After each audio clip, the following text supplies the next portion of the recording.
आज हम लोग रेडॉक्स रिएक्शन का एक पार्ट करने वाले हैं जो हम लोग 12th में डिटेल में इलेक्ट्रोकेमिस्ट्री में पढ़ेंगे।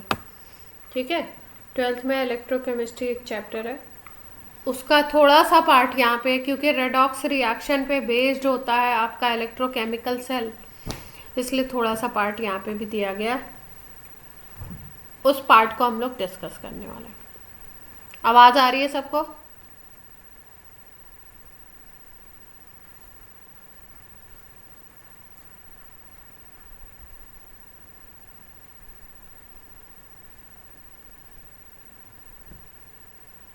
ये किसकी आवाज़ थी लास्ट में? यस मैम, जिसने बोला था।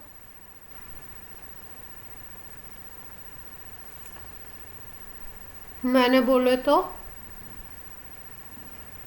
सारांश। ओके,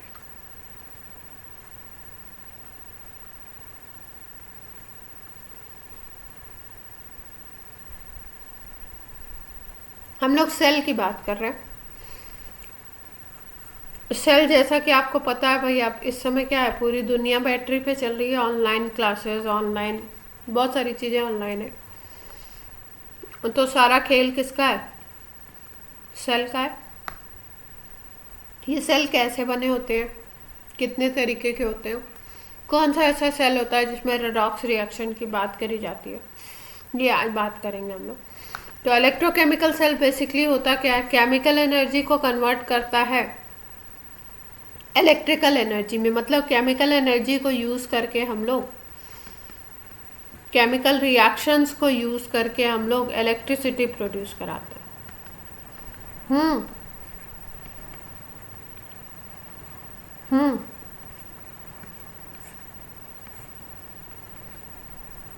इलेक्ट्रोकेमिकल प्रोसेस है। तो ये जो इलेक्ट्रोकेमिकल सेल है, बेसिकली हमको क्या पढ़ना है इसमें? इलेक्ट्रोकेमिस्ट्री जो ब्रांच ऑफ साइंस है, ये किसके साथ डील करती है, क्या क्या इसमें प्रोसेसेस होते हैं। इलेक्ट्रोकेमिस्ट्री की अगर बात करो आप, तो ये डील करता है आपका केमिकल रिएक्शंस की जो केमिकल एनर्जी होती है, उससे अगर आप इलेक्ट्रिसिटी जनरेट कर रहे हैं या इलेक्ट्रिसिटी को यूज़ करके आप कोई केमिकल जनरेट कर रहे हो, केमिकल प्रोसेस हो रहा है, केमिकल फॉर्मेशन कर रहे हो, तो ये जो इंटर कन्वर्जन्स होते हैं, ये साइंस की एक ब्रांच में डील किए जाते हैं, जिसको हम बोलते हैं इलेक्ट्रोकेमिस्ट्री। इसमें दो तरीके के सेल्स हम लोग पढ़ते हैं अगर बात की जाए तो। एक को बोलते हैं हम सी इलेक्ट्रोकेमिकल सेल, और दूसरे को हम बोलते हैं इलेक्ट्रोलाइटिक सेल।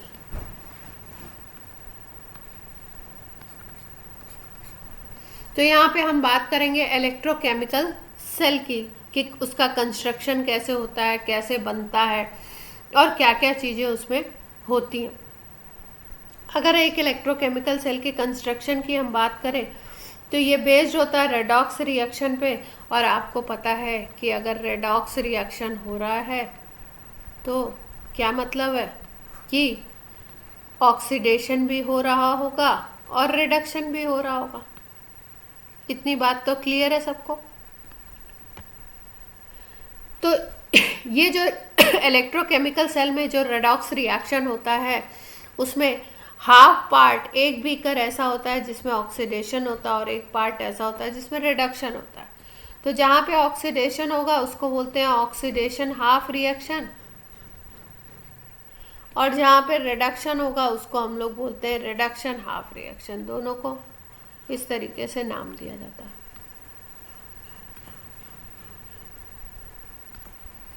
एक को हम बोलते हैं ऑक्सीडेशन हाफ रिएक्शन और दूसरे को हम बोलते हैं रिडक्शन हाफ रिएक्शन।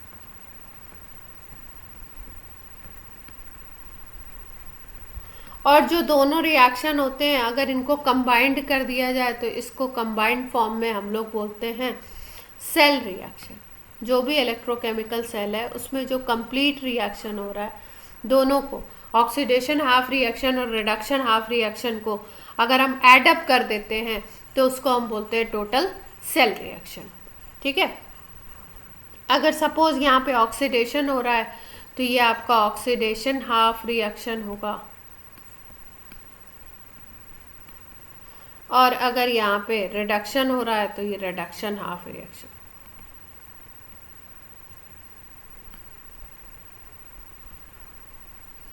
अगर हम बात करें कि भाई ये ऑक्सीडेशन रिडक्शन ये क्या, ये दो सेपरेट कंटेनर्स में ही करवाए जा सकते हैं? नहीं भाई, एक कंटेनर में भी करवा सकते हैं। तो इसकी बेसिस पे हम बोलते हैं रेडॉक्स को अगर देखो तो दो तरीके का हो सकता है। एक को बोलते हैं डायरेक्ट रेडॉक्स और दूसरे को बोलते हैं इनडायरेक्ट।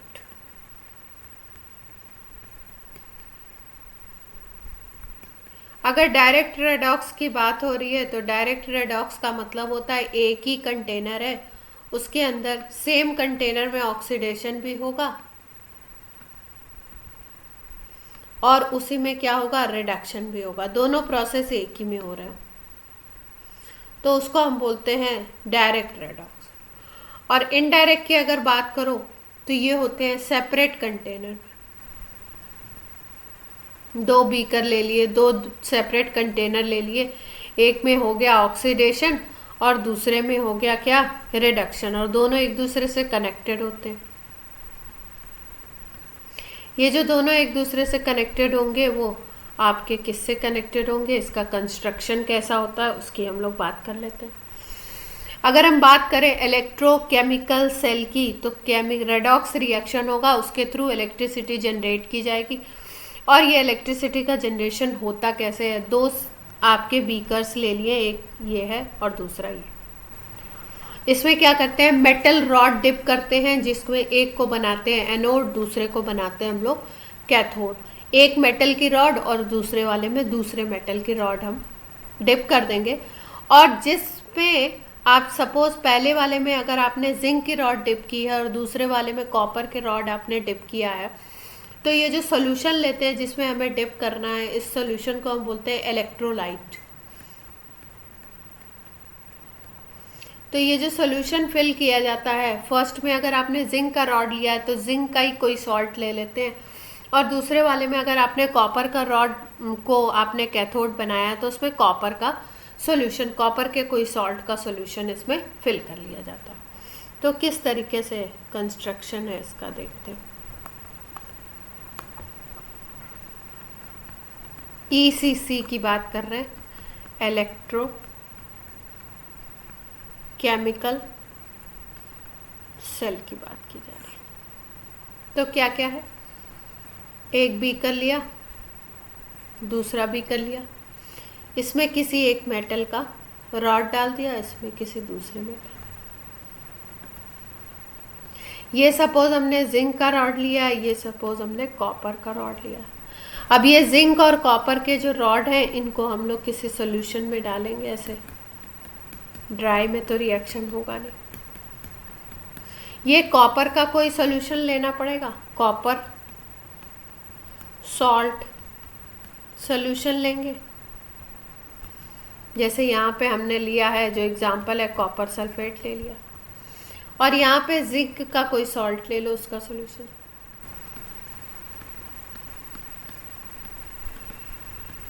जैसे ZnSO4 ले लो। इन मेटल रॉड को हम लोग कनेक्ट कर देंगे बैटरी से, गैल्वेनोमीटर लगा सकते हैं। ये जो दोनों कंटेनर्स हैं इनको एक यू ट्यूब से कनेक्ट करते हैं। इस तरीके की इन्वर्टेड यू ट्यूब होती है भाई, यू हम लोग ऐसे लिखते हैं, ये इन्वर्टेड यू ट्यूब है इस तरीके से।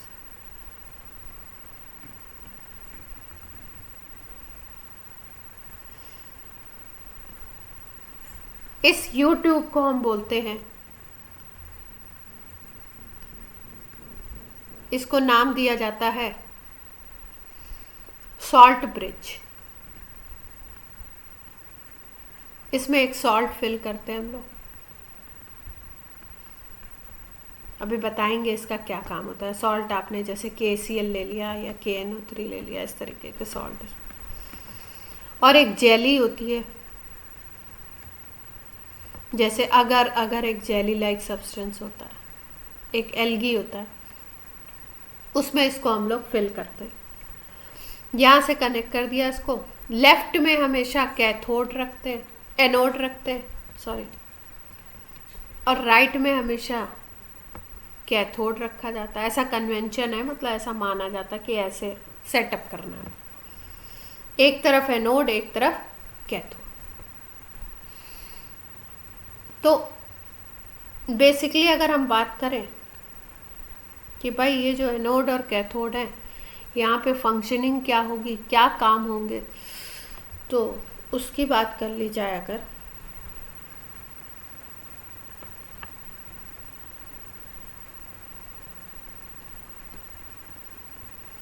तो हम लोग एक चीज़ याद रखेंगे,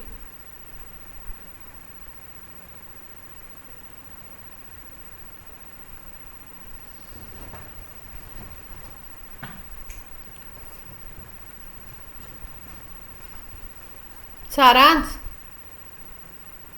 अच्छा देखो, हम लोग बात कर रहे हैं इलेक्ट्रोकेमिकल सेल की बात कर रहे हैं। इलेक्ट्रोकेमिकल सेल का कंस्ट्रक्शन कैसे होता है, कैसे बनाया जाता है, क्या क्या चीज़ें कैसे कैसे अरेंज होती है।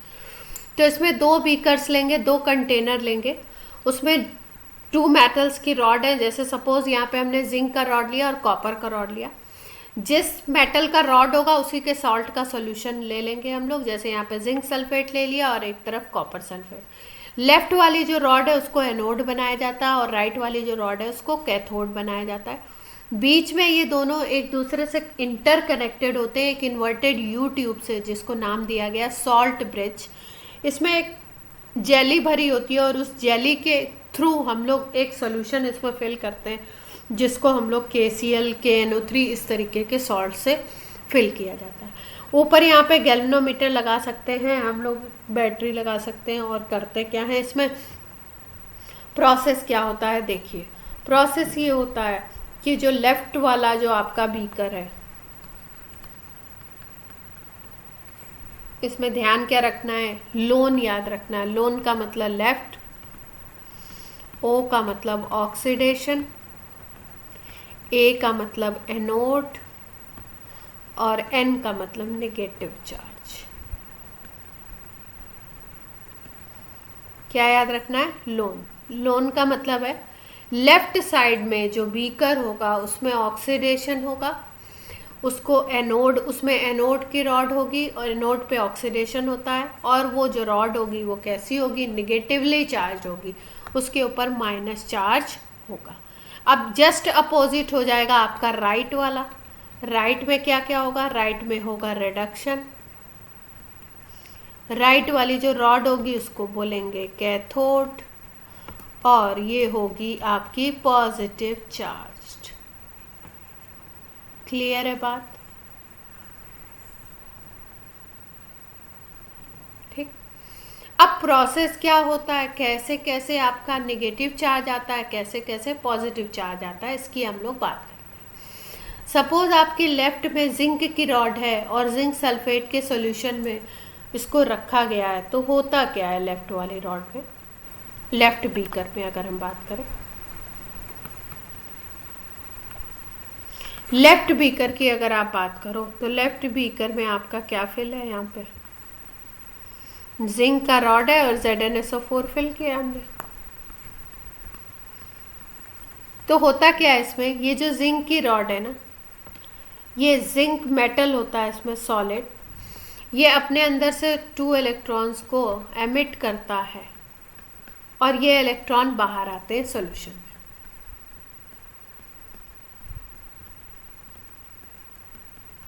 और सॉल्यूशन में होता क्या है, सॉल्यूशन में आपका क्या क्या होगा, ZnSO4 का सॉल्यूशन है तो इसमें होगा Zn+2 और SO4-2, ये तो सॉल्यूशन में है। और रॉड पे कौन सा रिएक्शन हो रहा है, ये हो रहा है। रॉड पे अगर हम देखो तो लेफ्ट रॉड पे लॉस ऑफ इलेक्ट्रॉन हो रहा है और लॉस ऑफ इलेक्ट्रॉन क्या होता है, ऑक्सीडेशन। क्लियर है बात। तो ये जो आपके इलेक्ट्रॉन होते हैं ना, ये धीरे धीरे इस रॉड पे यहाँ पे डिपॉजिट होते जाते हैं। इसलिए ये रॉड धीरे धीरे कैसी होती जाती है, निगेटिव चार्ज। यहां तक बात क्लियर है?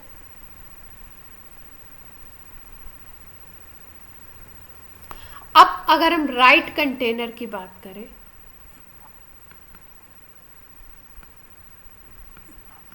तो वहां पे क्या है, वहां पे आपका ऐसे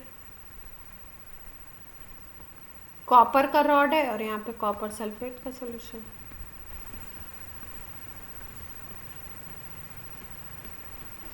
तो ये कॉपर की रॉड है, इसका मतलब कॉपर मेटल है, कॉपर सॉलिड है, और कॉपर सल्फेट का सॉल्यूशन होगा तो उसमें क्या होगा, Cu+2 और SO4-2 होगा। अब यहां पे क्या होता है देखो, क्योंकि ये इलेक्ट्रॉन जो है आपके जिंक की रॉड से इलेक्ट्रॉन रिलीज हो रहे हैं, इलेक्ट्रॉन यहाँ पे आते हैं, तो धीरे धीरे क्या होता है, ये इलेक्ट्रॉन आपके इधर से इधर की तरफ मूव करते हैं। इलेक्ट्रॉन का मूवमेंट इधर से इधर होता है, इस रॉड पे होता है। धीरे धीरे इस रॉड पे यहाँ से इलेक्ट्रॉन जाते हैं और इस रॉड पे क्या रिएक्शन होता है,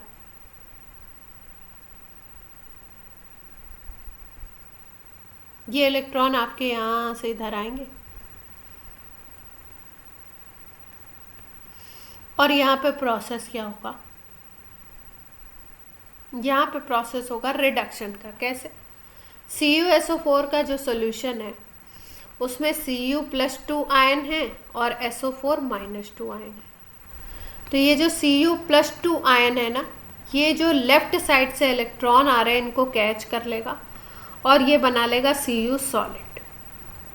और ये Cu सॉलिड जब बन जाएगा तो ये Cu सॉलिड क्या होगा, रॉड पे डिपॉजिट होता जाएगा। जो ये कॉपर की रॉड है इस पे धीरे धीरे और कॉपर डिपॉजिट होता जाएगा। जैसे जैसे ये रिएक्शन चलता रहेगा हम लोग देखेंगे कि कॉपर की रॉड जो राइट हैंड साइड वाली रॉड है वो धीरे धीरे क्या होती जा रही है, थिक होती जा रही है। क्यों? क्योंकि यहाँ पे हो रहा है रिडक्शन। रिडक्शन का मतलब गेन ऑफ इलेक्ट्रॉन, इलेक्ट्रॉन को गेन कर रहा है और कॉपर सॉलिड में कन्वर्ट हो रहा है। और ये कॉपर सॉलिड कहाँ पे डिपॉजिट हो रहा है, इसके ऊपर डिपॉजिट हो रहा है यहाँ पे। और यहाँ पे क्या हुआ था, यहाँ से इलेक्ट्रॉन निकल रहे थे, जब इलेक्ट्रॉन निकलते थे तो जिंक कन्वर्ट हो जाता था Zn+2 में और Zn+2 सोल्यूशन में चला जाता था। ये कहाँ पे जाएगा, धीरे धीरे सोल्यूशन में।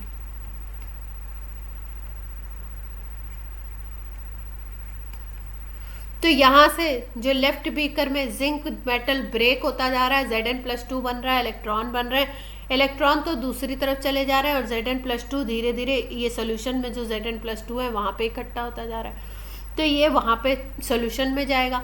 तो रॉड ये वाली अगर हम देखें लेफ्ट बीकर की रॉड, तो ये धीरे धीरे थिन होती जाएगी।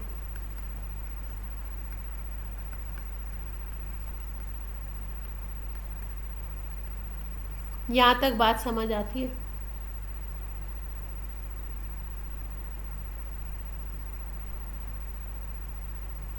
ठीक है। तो अब ये वाली ये जो है आपका क्या है, यहाँ पे इलेक्ट्रॉन रिलीज हो रहे थे तो इलेक्ट्रॉन यहाँ पे आ गए थे, तो इसलिए ये जो रॉड होती है आपकी कैसी हो जाती है, निगेटिवली चार्ज हो जाती है ऑक्सीडेशन होने की वजह से। और यहाँ पे क्या होता है, यहाँ पे आपका जो सेकेंड रॉड की अगर हम बात करें,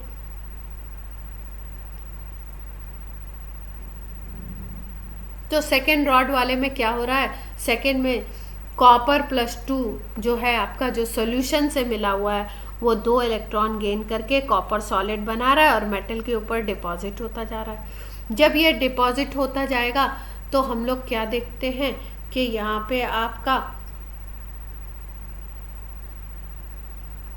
रॉड को धीरे धीरे थिक करेगा और पहली वाली रॉड धीरे धीरे थिन होगी।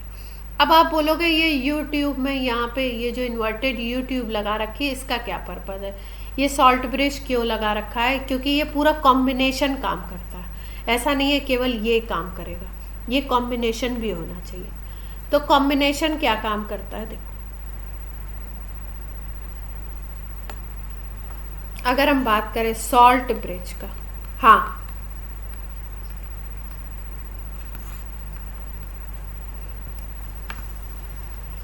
वाटर भी डिसोसिएट होगा, वाटर भी डिसोसिएट होगा। अब इसकी बात कर, अभी, अब, हाँ, H+ क्यों नहीं डिपॉजिट हुआ, अभी इसकी बात करते हैं। उसी पे आ रहे हैं हम लोग की टेंडेंसी किसकी ज़्यादा है और किसकी कम है।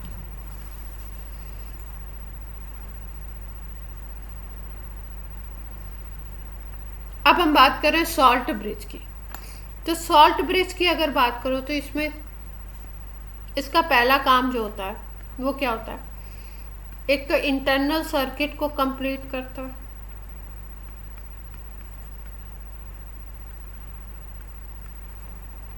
दूसरा काम क्या करेगा ये, इलेक्ट्रिकल न्यूट्रलिटी को भी बैलेंस करता है। अब ये इलेक्ट्रिकल न्यूट्रलिटी को कैसे बैलेंस करता है, देखो कहीं पे क्या होगा, लेफ्ट साइड और राइट साइड को अगर ऑब्जर्व करो आप, तो लेफ्ट बीकर की हम बात कर रहे थे। इस डायग्राम को अगर देखो, यहाँ Zn+2 बन रहे थे और Zn+2 सोल्यूशन में जाएंगे। यहाँ Zn+2 पहले से था, SO4-2 पहले से था, Zn+2 और बढ़ते जाएंगे यहाँ पे।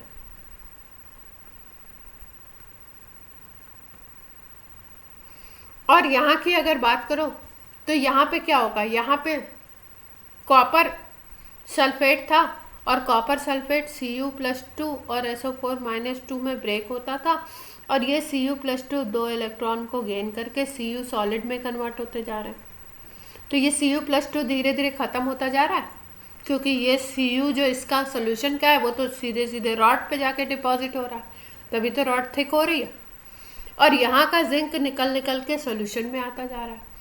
तो यहाँ पॉजिटिव चार्ज ज़्यादा हो जाएगा, और यहाँ पे अगर देखो तो यहाँ पे SO4-2 बचेंगे। ठीक है, जैसे मान लो सपोज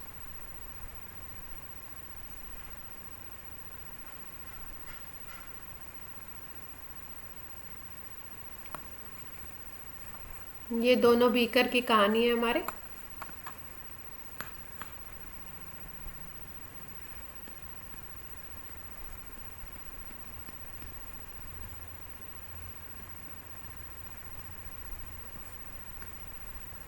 यहाँ पे क्या हो रहा है, ZnSO4 तो था ही था पहले से,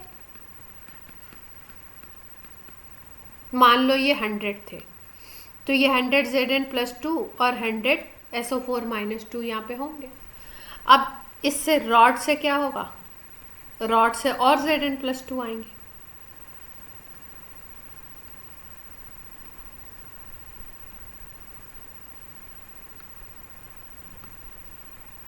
चिरायु,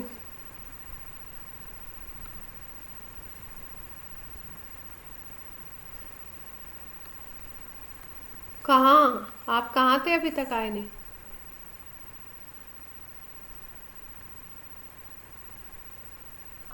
अच्छा, तो रॉड पे क्या होगा, देखो रॉड से जिंक कन्वर्ट हो रहा है Zn+2 में और 2 इलेक्ट्रॉन्स को रिलीज कर रहा है। तो अगर हम लोग देखें तो यहाँ पे Zn+2 सपोज मान लो ये 10 थे, तो ये आपके कितने इलेक्ट्रॉन हो जाएंगे, 20 इलेक्ट्रॉन निकलेंगे। ठीक है, तो ये सपोज अगर 10 Zn+2 थे, यहाँ पे 100 Zn+2 था, 100 SO4-2 था, तो +2 प्लस -2 को यहाँ पे अगर देखो तो +200 का चार्ज होगा, यहाँ -200 का चार्ज होगा, और अब ये 10 Zn+2 और आ गए, मतलब +20 का चार्ज और एक्स्ट्रा आ गया, देख पा रहे। और Zn+2 क्या होंगे, Zn+2 यहाँ पे गैदर होने लगेंगे।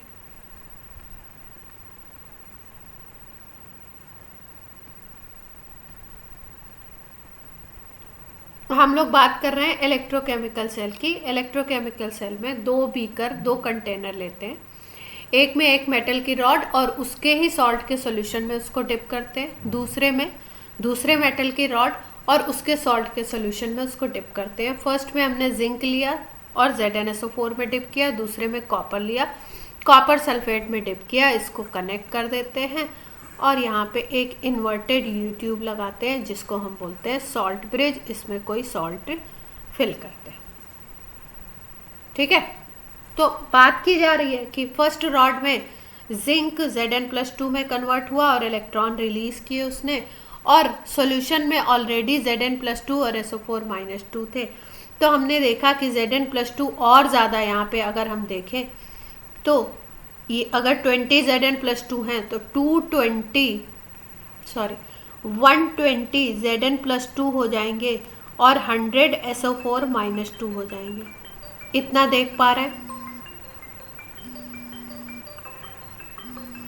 ठीक है, इतना अगर ये चीज है तो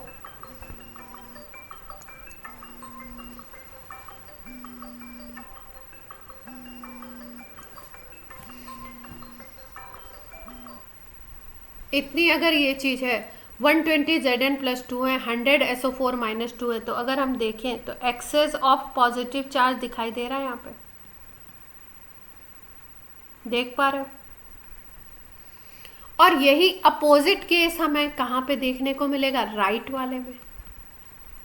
राइट कंटेनर को अगर ऑब्जर्व करो तो राइट कंटेनर में क्या केस होगा? राइट कंटेनर में कॉपर सल्फेट था, कॉपर +2 था, SO4-2 था। मान लो ये 100 है,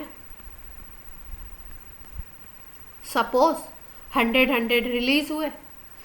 अब ये कॉपर +2 जो थे, इस कॉपर +2 ने क्या किया? इलेक्ट्रॉन को गेन किया और कॉपर सॉलिड बना लिया। ठीक है, तो इलेक्ट्रॉन बाहर से आ रहे हैं, कॉपर सॉलिड बन के रॉड पे डिपॉजिट हो रहा है। तो कॉपर +2 धीरे धीरे सोल्यूशन में कम होता जाएगा, इसका अमाउंट सोल्यूशन में ग्रेजुअली क्या होगा? कम होगा।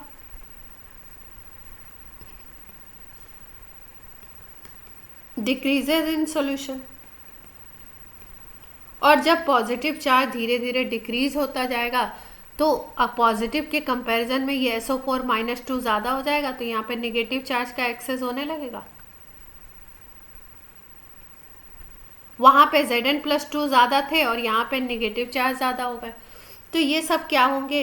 ये सब यहाँ पे डिपॉजिट होने लगेंगे, यहाँ पे साइड पे, इस जगह पे, यहाँ पे ये डिपॉजिट होने लगा और यहाँ पे ये डिपॉजिट होने लगा। ठीक है, यहाँ तक बात क्लियर है?